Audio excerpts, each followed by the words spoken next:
Hey everyone, Flak88 back here for Operation First Blood.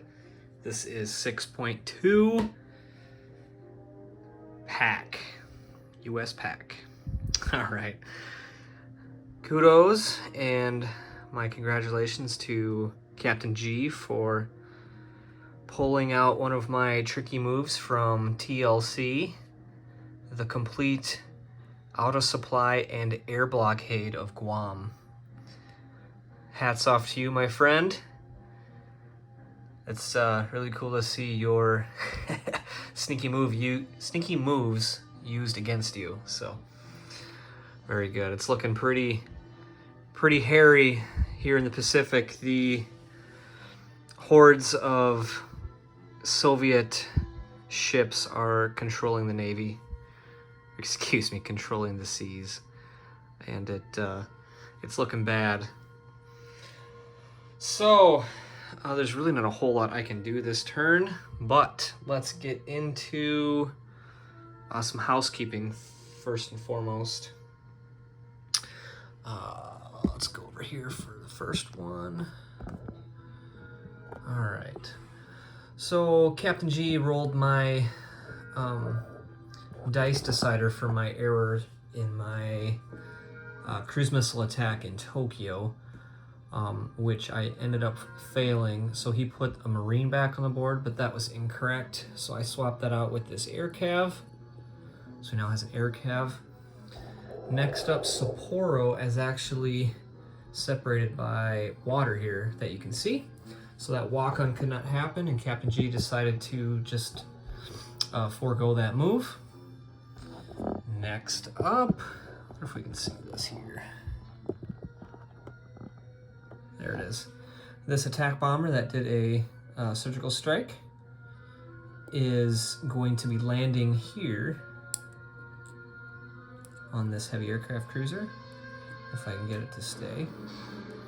I do have a magnet there, so it does stay pretty well. Some interesting music in the background. Soundtrack from First Blood. All right, what do we got left?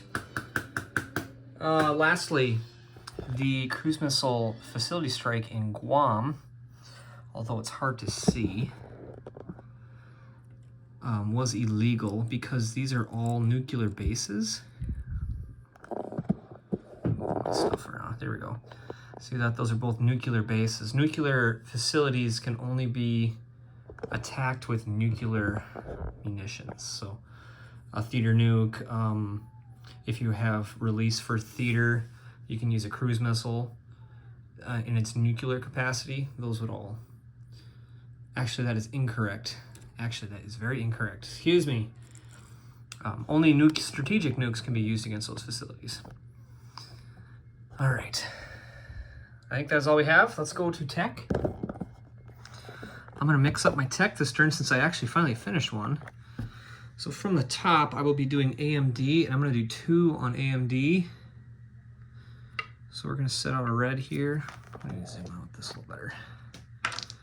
We're going to do 2. That's a special ability that the US PAC has. We can, with our technology, what is it called? I'm going to read right off the thing here. Silicon Valley, right off the reference sheet. US may roll 2 dice for 1 tech attempt. Only 1 counts.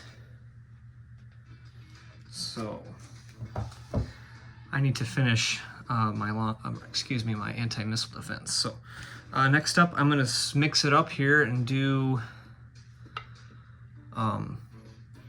number 4, which is advanced SLBMs. Not hinting at anything. And then lastly, we're going to be going again for LRM, which is number 6. And while I'm thinking of that, I do have one more housekeeping. And this was actually a mistake that I made in the Philippines attack. And let's talk about that quick. So I had my strategic bomber here in P-46 that launched cruise missiles. I don't actually have long-range missiles, so those missiles could have only made it to P-37. So what we did in the chat is I ended up changing the location of that strategic bomber to P-37, and then I took the fighter that was in Okinawa to P-37 as an escort, and then there was no change to the outcome. But that fighter that's kind of buried here did land on Guam, which is now out of supply and air blockaded. Thank you, Captain G. So that is there. That is that. I've been playing the bad guys for the last 8 games, and I'm just really used to them having long-range missiles from the start of the game. So my mistake there, easily rectified. So here we go. 2, 4, and 6, doubling up on AMD. Here we go. Red, white, and blue. Can't fail me now. And it looks like we got advanced SLBMs and long-range missiles, but we missed AMD. That is funny. So we'll go to stage 3, SLBMs, and we will finish long-range missiles, which is very, very good. I'm happy with that. It is turn 6. All right.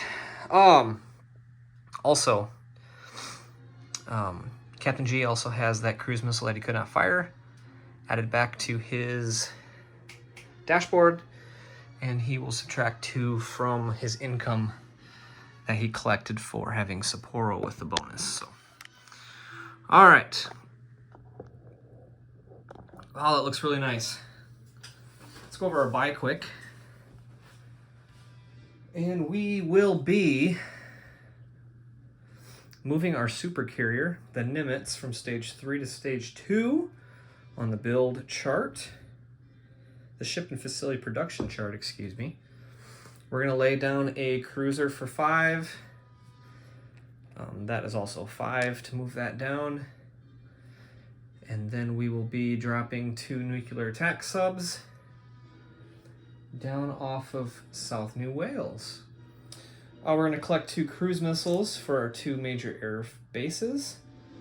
And now that we completed LRM, we can go ahead and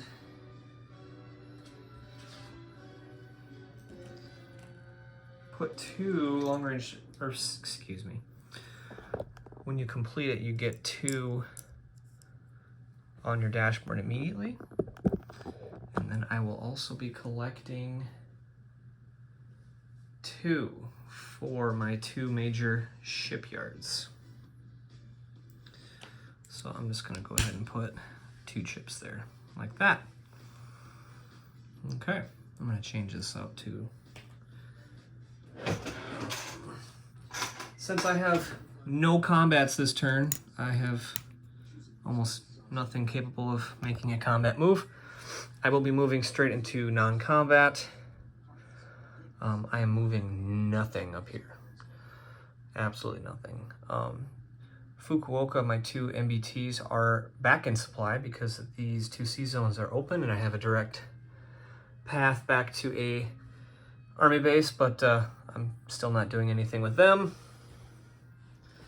I will be moving my fleet down here from P66, 1, 2 to P69. Nothing crazy. Get my big hand out of the screen. Okay, all right. And that is almost it. Let's get way over here. The airborne in West Coast will airlift to Alaska. In the Marine, which I'm using a vehicle sculpt because I don't have enough painted infantry sculpts, but this will be airlifting from the major air base, which has an airlift capacity of 3, all the way down here to Queensland. All right.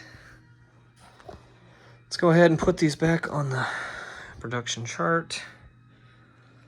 And I'm gonna drop these 2 subs down here in P69. I made that pretty quick. I skipped through the naming the phases, but I went straight from non-combat right into end of turn because I really didn't have much to do. So let's go ahead and collect our income. Once again, we spent all of it. I'm going to add 2 to my cruise missile stack and 2 to my long-range missile stack. Excuse me, my anti-ship missile stack. And I will collect 24.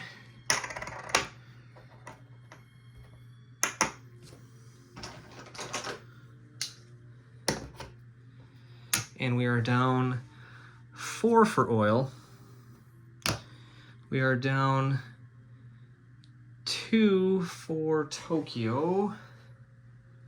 And I had this written down. Make sure I get this correct.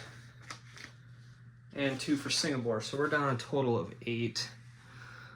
So I'm just going to take a 5-er. And there we go. So that puts us back at 16 again. Let's go ahead and roll for our global support. We really need big numbers here. So here we go. Global support is a 3. That is only 3. So that'll put us at a $16, $17, $18, $19 to spend. All right. Excuse me. Thanks for watching, everyone. We'll kick this off tonight's Templar for 6.3. And take care.